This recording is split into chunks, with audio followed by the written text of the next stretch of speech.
दोस्तों आज की वीडियो जरूर देखना। एक स्टूडेंट हो, साइट इंजीनियर हो, देखो साइट पे जाके अगर ग्रोथ चाहिए, अच्छी सैलरी चाहिए, तो आपको सबसे यूनिक दिखना पड़ेगा। और यूनिक कैसे दिख सकते हो? आपको एक्स्ट्रा नॉलेज होना चाहिए, सिर्फ ड्राइंग पढ़ना नहीं होना चाहिए। ड्राइंग तो आपका सुपरवाइजर भी पढ़ लेगा। सबसे पहले प्रैक्टिकली साइट पे देखो जोगल होती क्या है। ये सामने आप देख रहे हो, ये जोगल है। और जोगल क्यों प्रोवाइड की जाती है? हमारा सरिया नीचे फुटिंग से स्टार्ट हुआ, 5 मीटर का है, 6 मीटर का है, उसके बाद हमें उसे लैप करना है। और सीधे अगर लैप करेंगे तो हमें कवर कम मिलता है, प्रॉपर से सही तरीका नहीं होता है वो किसी भी सरिये को लैप करने का। तो इसलिए हम क्या करते हैं, जोगल प्रोवाइड करते हैं। और ये सामने जो देख रहे हो जोगल, ये जोगल गलत तरीके से प्रोवाइड की है। जितना इसको बेंड होना था उतना बेंड नहीं हुआ है।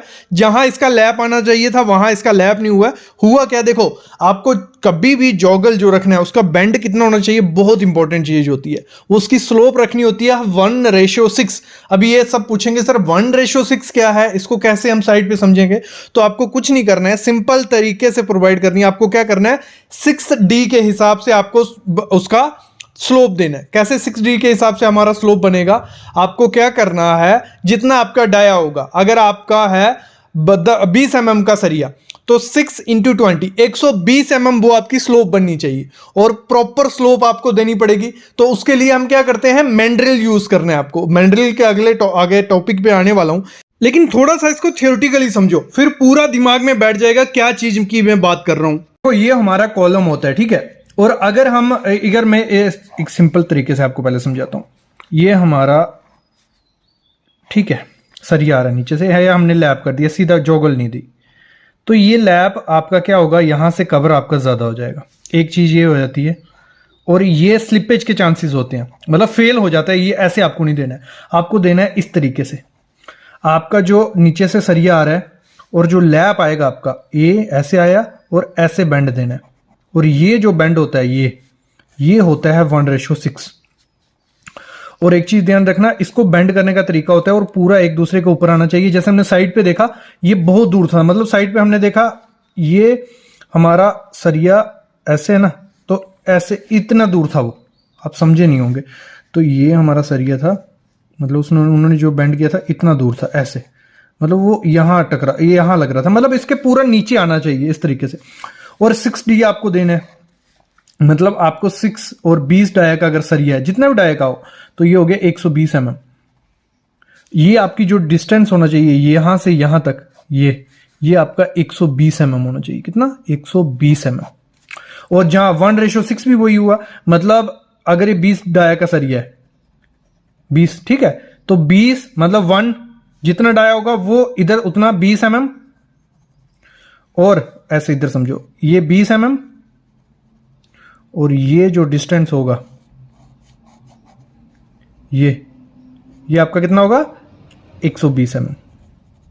1 और 6 मतलब 6 ऐसे हो गया, ठीक है, समझ गए। इस तरीके से आपको 1:6 करना है, या 6D पकड़ लो, आप उस हिसाब से समझ लोगे। मतलब ये आपका 120 mm होना चाहिए, ये थोड़ा ज्यादा होगा। क्लियर?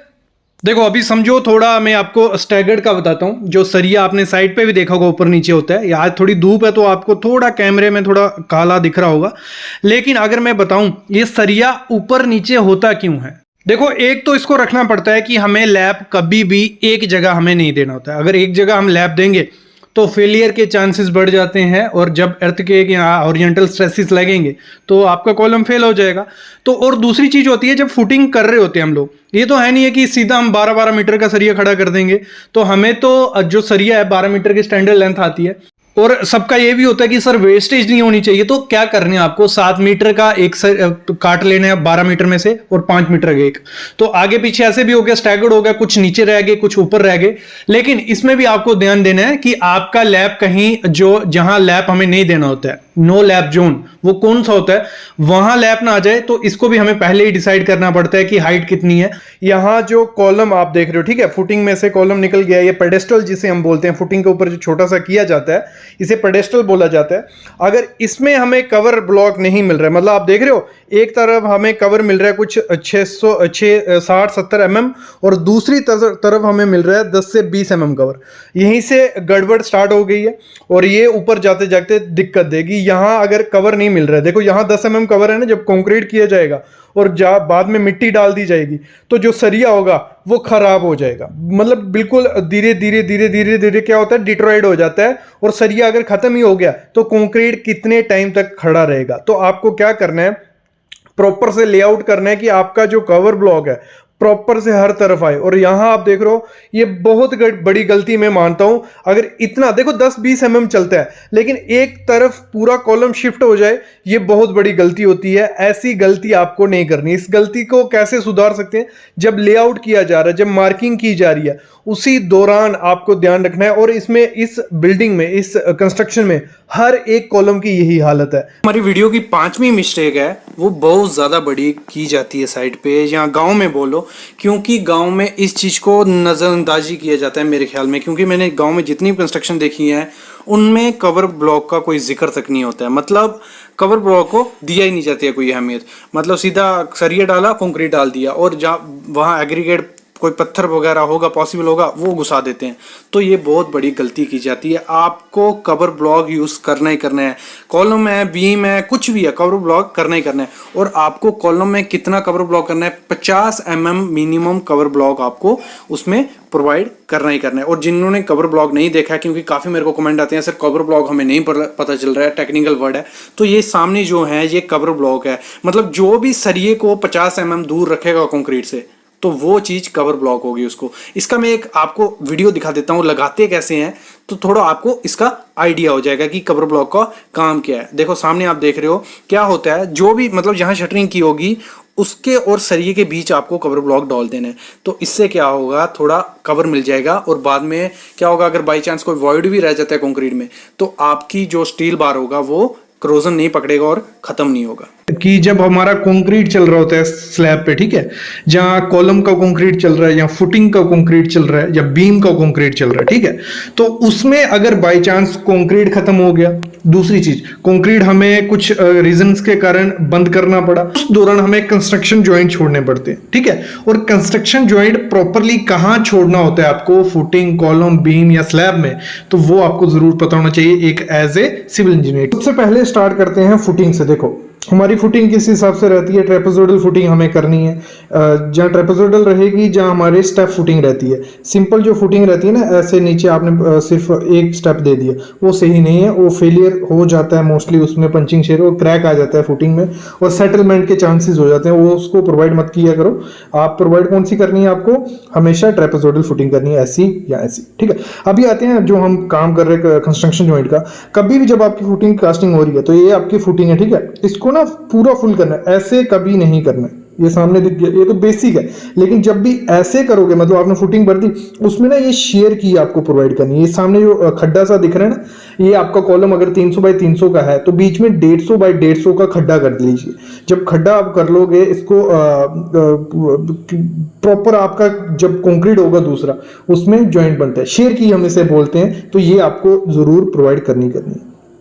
फिर हम बात करते हैं हमारी इस तरीके की फुटिंग जो आती है, इसको भी आपको पूरा फिलअप करना है, पूरी आपकी यहां तक फिलअप होगी। फिर आपको शेयर की यहां भी प्रोवाइड करनी है। ये प्रॉपर होता है कंस्ट्रक्शन जॉइंट किसी फुटिंग में देने से, ठीक है।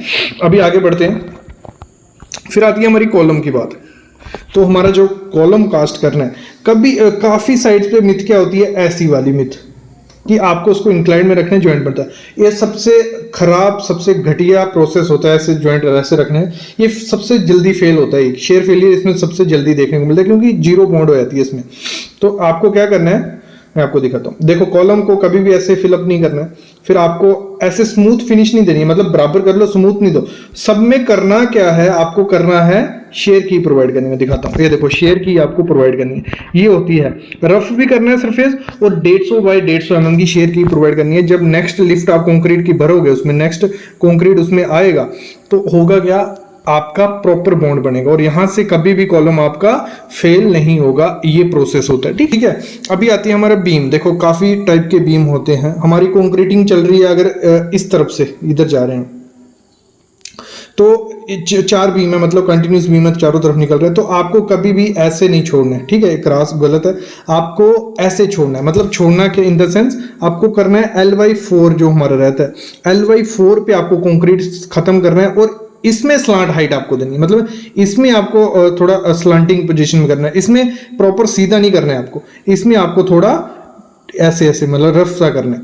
और जब नेक्स्ट कंक्रीट होगा, जब इधर कंक्रीट आएगा, ये प्रॉपर जॉइंट इसमें बनेगा। और निटो बॉन्ड केमिकल होता है कंस्ट्रक्शन जॉइंट्स के लिए, निटो बॉन्ड जरूर यूज करिए। और भी कंस्ट्रक्शन केमिकल आते हैं बॉन्डिंग के लिए। जब भी आपका कंक्रीट 2 दिन पुराना हो जाए, उसको जब दूसरा कंक्रीट उसमें डालना है, पहले तो उसको गीला कर लो, साफ कर लो पूरा, फिर उसमें निटो बॉन्ड लगाइए, फिर कंक्रीट डालिए, तो उसमें अच्छा सा बॉन्ड आपका बन जाता है, फेलियर के चांसेस कम होते हैं।